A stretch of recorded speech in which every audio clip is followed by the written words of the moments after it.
Welcome to face master come யாரை பற்றி பார்க்க போகிறோம்னா எல்லா கள ஆய்வு கூட்டத்துலேயும் பார்த்தீங்கன்னா அந்தந்த மாவட்டத்தில் மாவட்ட செயலாளர் தலைமை தான் நடந்துச்சு.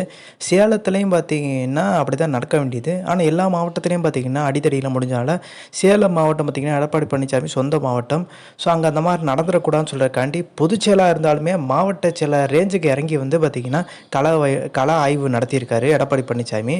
அது மட்டும் கிடையாது, நான் ஆட்சியில் இருக்கும்போது முதலமைச்சர் இருக்கும்போது உங்களுக்கெல்லாம் எதுவுமே செய்யலைன்ற மாதிரி சொல்லியிருக்காரு. ஸோ சசிகலா பார்த்தீங்கன்னா அவங்க தயவுனால தான் எடப்பாடி பழனிசாமி முதலமைச்சரானாரு. ஜெயலலிதாவுக்கு எப்படி வந்து ஓபிஎஸ் பரதனாக இருந்தாலோ அதே மாதிரி வந்து நான் உங்களுக்கு 2 மடங்கு பரதனாக இருப்பேன்னு சொல்லிட்டு தான் பார்த்தீங்கன்னா சசிகலா தலையில் மிளகா அரைச்சி தான் பார்த்தீங்கன்னா எடப்பாடி பழனிசாமி முதலமைச்சர் ஆகி உட்காந்துட்டாரு. அதுக்கப்புறம் மறந்துட்டார்.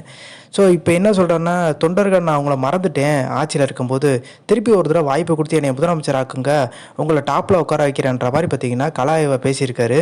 ஸோ இது எல்லாருமே முழிக்க ஆரம்பிச்சிட்டாங்க, என்ன பண்ணலான்ற மாதிரி. பொதுக்குழுவில் ஓபிஎஸ் சசிகலா இணைக்கின்ற நெருக்கடி வந்து சந்திக்க வாய்ப்பு இருக்குன்றாங்க எடப்பாடி பழனிசாமி. அதனால தான் இந்த மாதிரி பணிஞ்சு பேசுகிறதா தகவல் இருக்குது. ஸோ இந்த இன்ஃபர்மேஷன் முடிச்சா like share subscribe. Thanks for வாட்சிங் திஸ் வீடியோ.